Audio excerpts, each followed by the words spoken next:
Hi friends, ఎలా ఉన్నారు? Welcome back to my channel. Please like, share and subscribe. దేవుడు అంటే కేవలం ఒక రాతి విగ్రహం కాదు, అది ఒక సనాతన విలువ. ఇక్కడ పూజలు, ప్రార్థనలు కేవలం స్వార్థాల కోసం జరగవు.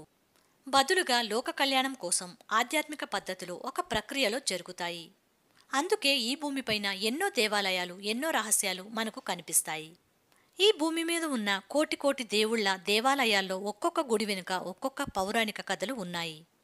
ఒక్కొక్క పుణ్యక్షేత్రము ఏదో ఒక లోక కళ్యాణార్థం కొరకు దైవ నిర్ణయంతో నిర్మింపబడ్డాయి. అలాంటి ఒక దేవాలయం గురించి ఈ వీడియోలో తెలుసుకుందాం. ఏడాదికి ఒక్కసారి కాదు, 5 ఏళ్లకు ఒక్కసారి కూడా కాదు, కనీసం 12 ఏళ్లకు ఒక్కసారి కూడా కాదు, 40 ఏళ్లకు ఒక్కసారి మాత్రమే దర్శనమిచ్చే స్వామి గురించి విన్నారా? అంతటి ప్రత్యేకత ఈ స్వామికి ఏంటి? ఈయన ఎవరు? తిరుమలేశునికి ఈయనకు గల సంబంధం ఏంటి అనే విషయాలు ఈ వీడియోలో తెలుసుకుందాం. ఎంత డబ్బున్నవారైనా సరే, ఎంత అపర కుబేరులైనా సరే, ఎంత పలుకుబడి ఉన్నవారైనా సరే, జీవితంలో ఒక్కసారి లేదు అంటే 2 సార్లు మాత్రమే దర్శనం చేసుకోగల స్వామి ఎవరైనా ఉన్నారా అంటే ఆ ప్రత్యేకత తమిళనాడు కాంచీపురంలో ఉన్న అత్తివరదరాజు స్వామికే సొంతం. ఒకసారి దర్శనం చేసుకోవచ్చు, ఇక రెండవసారి దర్శనం అయ్యింది అంటే ఇక వారి జన్మ ధన్యం అయినట్టే. ఎందుకు అంటే 40 ఏళ్లకు ఒక్కసారి మాత్రమే లభిస్తుంది కాంచీపురంలోని అత్తివరదరాజస్వామివారి దర్శనం. అంతటి మహాభాగ్యం కోసం భక్తులు ఎంతగానో ఎదురుచూస్తారు. ఈ స్వామిని 40 సంవత్సరాలకు ఒక్కసారి మాత్రమే దర్శించుకోగలం అంటే ఈ దేవాలయాన్ని 40 సంవత్సరాల వరకు తెరవరా అనే అనుమానం వస్తుంది కదా. కానీ ఈ దేవస్థానం 365 రోజులు తెరిచే ఉంటుంది. మూలదేవుడి దర్శనం మాత్రం 40 సంవత్సరాలకు ఒక్కసారే. అప్పటి వరకు వరదరాజస్వామి ఆలయంలో అనంత సరోవరంగా పిలిచే పవిత్ర కోనేరులో స్వామివారి విగ్రహం ఉంటుంది. ఈ విగ్రహాన్ని ప్రతి 40 ఏళ్లకు ఒక్కసారి బయటకు తీసి పూజలు నిర్వహించటం ఇక్కడ ఆనవాయితీగా వస్తుంది. 48 రోజుల పాటు నిర్వహించే ఉత్సవాలను అత్తివరదర్ ఉత్సవాలు అని పిలుస్తారు. ఈ 48 రోజుల పాటు స్వామిని దర్శించుకోవడానికి భక్తులు ఎక్కడెక్కడి నుంచో ప్రపంచ నలుమూలల నుంచి వస్తారు. 40 రోజులు స్వామివారు నేలపైన శయన భంగిమలోనే పూజలు అందుకుంటారు. చివరి 8 రోజులు నిటారుగా నిలబడిన భంగిమలో భక్తులను అనుగ్రహిస్తారు. ఆ తరువాత తిరిగి అనంత సరోవరానికి వెళ్ళిపోతారు. అక్కడ పుష్కరిణిలో శయనిస్తూ ఉంటారు స్వామి. ఇది మీకు ఏ దేవస్థానంలోనూ మరే పుణ్యక్షేత్రాల్లోనూ కూడా కనిపించని, ఇక్కడ మాత్రమే కనిపించే ఆచారం. ఈ పరంపరకి కారణం ఒక పౌరాణిక మరియు ఐతిహాసిక చరిత్ర. ఈ దేవస్థాన పరంపరలోకి వెళ్తే అనేక రహస్యాలు తెలుస్తాయి. ఇది సామాన్యమైన దేవాలయం కాదు, అత్యంత పురాతనమైన దేవాలయం. ఇక్కడ విష్ణుమూర్తి ఇలా శయనిస్తూ ఉండడానికి కారణం ప్రజాపిత బ్రహ్మదేవుడు మరియు సరస్వతి మధ్యన జరిగిన గొడవ.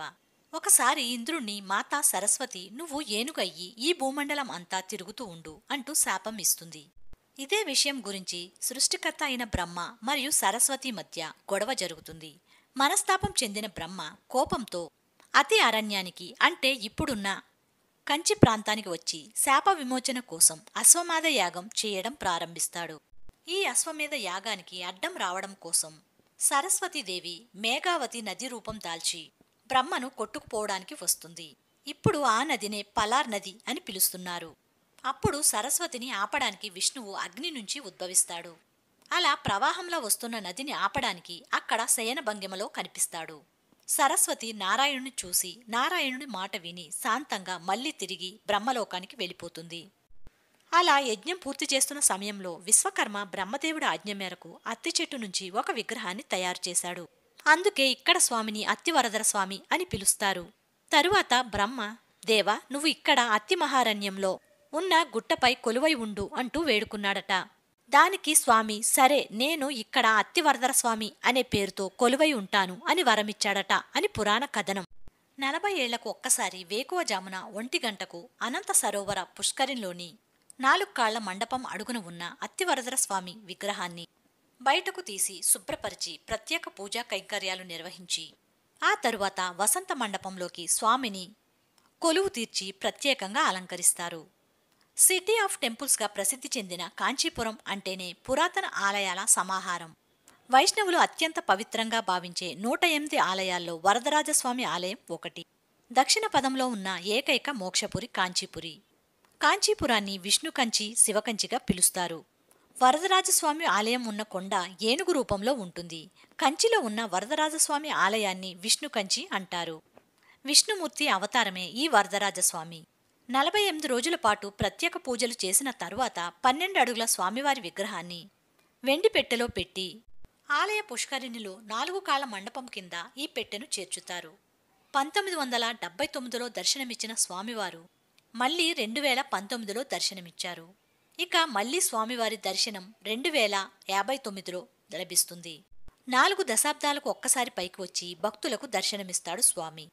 ఇక్కడ పవిత్ర కోనేరులో అత్తివరదర స్వామి సేద తీరడానికి గల కారణం ఏంటి అనేది తెలుసుకుందాం. 16వ శతాబ్దంలో ముష్కర మూకలు దక్షిణాదిపై దండెత్తాయి. ఆ సమయంలో దేవాలయాలపై దాడులు చేశారు. దాంతో వరదరాజస్వామి ఆలయంపై కూడా దాడి జరుగుతుందని భావించిన పూజారులు మూల విరాట్కు ఎలాంటి హాని జరగకూడదని భావించి పెద్ద వెండి పెట్టెలో స్వామివారి విగ్రహాన్ని ఉంచి పుష్కరిణిలో భద్రపరిచారు. అలాగే ఉత్సవమూర్తిని తిరుమలకు తరలించారు. కొన్నాళ్లకు పరిస్థితి చక్కబడింది. కాని మూల విరాట్ జాడ మాత్రం తెలియలేదు. ఎంత వెతికినా ప్రయోజనం లేకపోయింది. దాంతో మరో శిలా విగ్రహాన్ని తయారు చేయించి ఆలయంలో పునః ప్రతిష్ఠించారు. అలాగే తిరుమల నుంచి ఉత్సవమూర్తిని కూడా తిరిగి కాంచీపురానికి తీసుకొచ్చారు. మరో కథనం ప్రకారం స్వామివారిని పుష్కరిణిలో దాచిన తరువాత ఆ దేవాలయంలో పూజలు అర్చనలు లేవు. పుష్కరిణిలో స్వామిని దాచిన ఆచార్యులు దత్తాచార్యుడు మరికొందరు ఆ ఘటన జరిగిన కొన్నాళ్లకు మరణించారట. అందుకే స్వామివారిని ఎక్కడ దాచారో ఎవరికీ చాలా కాలం తెలియలేదు. అలా పూజ లేక భక్తులు లేక దేవస్థానం అలా 40 సంవత్సరాల పాటు ఉంది. మళ్ళీ దేవుడే ఆయన ఎక్కడ ఉన్నది భక్తులకు తెలియచేయాలి అనుకున్నాడేమో ఒక ఘటన జరిగింది. అనంత పుష్కరిణిలో ఉన్న స్వామివారు ఒక్కసారిగా బయటకు కనిపించారు. అది ఎలా అంటే 1608లో ములిగిన స్వామి మళ్లీ 1709లో కనిపించారు, 40 సంవత్సరాల తరువాత. అయితే స్వామి ఎలా బయటకు వచ్చారు? స్వామిని ముందు చూసింది ఎవరు అంటే దేవస్థానంలో 40 సంవత్సరాలుగా పూజలు వ్రతాలు లేవు. మూలస్థానంలో దేవుడు లేడు. ఎలా అయినా దీనికి పరిష్కారం ఆలోచించాలి అని, దేవుడి ప్రతిష్ఠ జరగాలి అని దేవస్థాన మండలి ఒక నిర్ణయానికి వచ్చింది. అలా ఒకరోజు రాతితో చెక్కిన మూర్తిని ప్రాణప్రతిష్ఠ చేసి మళ్లీ పూజా కైంకర్యాలు ప్రారంభించారు. కాని మూల విరాట్ కోసం మాత్రం వెతకటం ఆపలేదు. అలా ఒకరోజు 1709లో అనంత సరోవర పుష్కరిని శుభ్రపరచడానికి పనులు ప్రారంభించారు. అలా నీరంతా బయటకు పంపిన తరువాత 4 కాళ్ల మండపం కింద స్వామివారు శయనిస్తూ కనిపించారు. అంతే, అది చూసిన వారి సంతోషానికి అవధుల్లేవు. స్వామి మళ్లీ కనిపించాడని అలా దేశ నలుమూలల నుంచి కూడా భక్తులు వచ్చి స్వామిని దర్శించుకున్నారు. అప్పుడే దేవస్థాన మండలి ఒక నిర్ణయానికి వచ్చింది. స్వామి ఇన్ని రోజులు కనిపించలేదు, 40 సంవత్సరాల తరువాత కనిపించారు కాబట్టి స్వామి 40 సంవత్సరాలకు ఒక్కసారే దర్శనం ఇస్తారేమో అని భావించి 48 రోజులు పూజలు ఉత్సవాలు చేసి మళ్లీ పుష్కరిణిలో దాచటం మొదలుపెట్టారు. అందుకే 40 సంవత్సరాలకు ఒక్కసారి మాత్రమే ఈ స్వామి దర్శనం లభిస్తుంది. ఈ ఆలయానికి వెళ్లి పుష్కరిణిలో ఉన్న స్వామిని దర్శించుకోవచ్చు. ఇక్కడ వెండి బల్లి బంగారు బల్లి ఉన్నాయి, వాటిని తాకి రండి. ఇవండి వరదరాజస్వామి ఆలయ విశేషాలు మహిమలు. నెక్స్ట్ వీడియోతో మళ్ళీ కలుద్దాం. Until that take care, by by. Thank you for watching. Please like, share and subscribe.